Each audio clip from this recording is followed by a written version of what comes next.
one in Bangla Motor, just about a half a kilometer from here, where the Student Citizen Party is gathering. Leader Usman Hadi.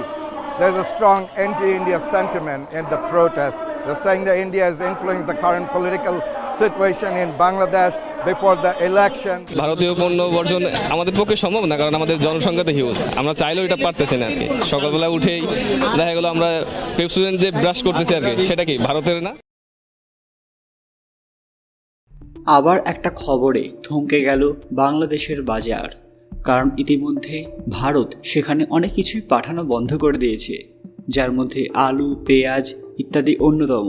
কিন্তু এবার আরও একটি দৈনন্দিন সামগ্রীর নাম উঠে আসছে। ভারত সম্প্রতি চিনি রপ্তানিতে সীমাবদ্ধতা আরোপের পরিকল্পনা করেছে, যা বাংলাদেশে নতুন সংকট তৈরি করতে পারে। এই সিদ্ধান্তটি ভারত তার নিজস্ব খাদ্য সরবরাহ সুরক্ষার জন্য নিয়েছে। তবে এর ফলে বাংলাদেশে চিনি সংকটের আশঙ্কা বেড়েছে। ঠিক কী পরিকল্পনা নিয়েছে ভারত এবং এর প্রভাব বাংলাদেশের উপর কীভাবে পড়তে পারে জানলে আপনারাও চমকে উঠবেন। তার আগে কমেন্ট বক্সে হর হর মহাদেব লিখতে ভুলবেন না। সকলকে আমাদের চ্যানেল পুরাণ কথায় স্বাগত।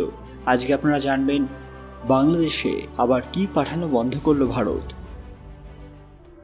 ভিডিওতে এগোনোর আগে সবাই অবশ্যই আমাদের চ্যানেলটি সাবস্ক্রাইব করে নেবেন।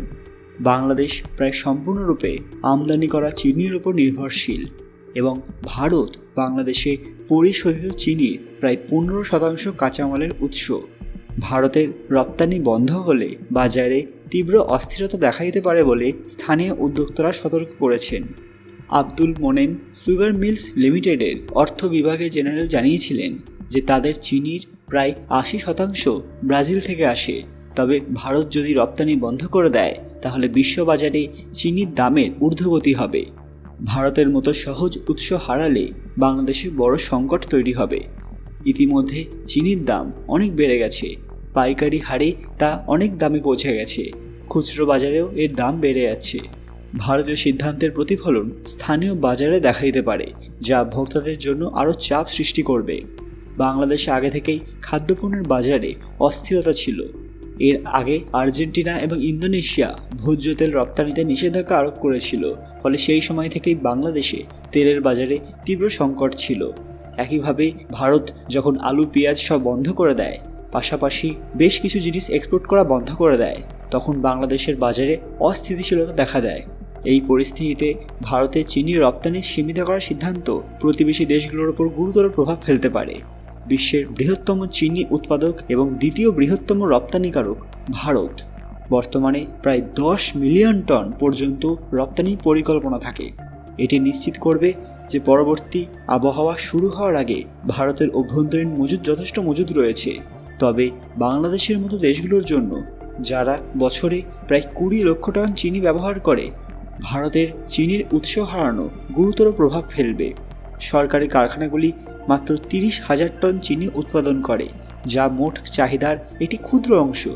বাকি প্রয়োজনীয়তা বেসরকারি পরিশোধকদের মাধ্যমে আমদানি করা কাঁচা চিনি দ্বারা পূরণ করা হয়। ভারতের এই পদক্ষেপ বিশ্ববাজারে দামের ওঠানামাকে আরও জটিল করবে। ব্রাজিলে চিনির উৎপাদন কমে যাওয়া এবং সেখানে জ্বালানি তেলের উচ্চ মূল্য চিনির বাজারে প্রভাব ফেলেছে, ফলে বাংলাদেশে চিনি আমদানির খরচ আরও বেড়ে যেতে পারে।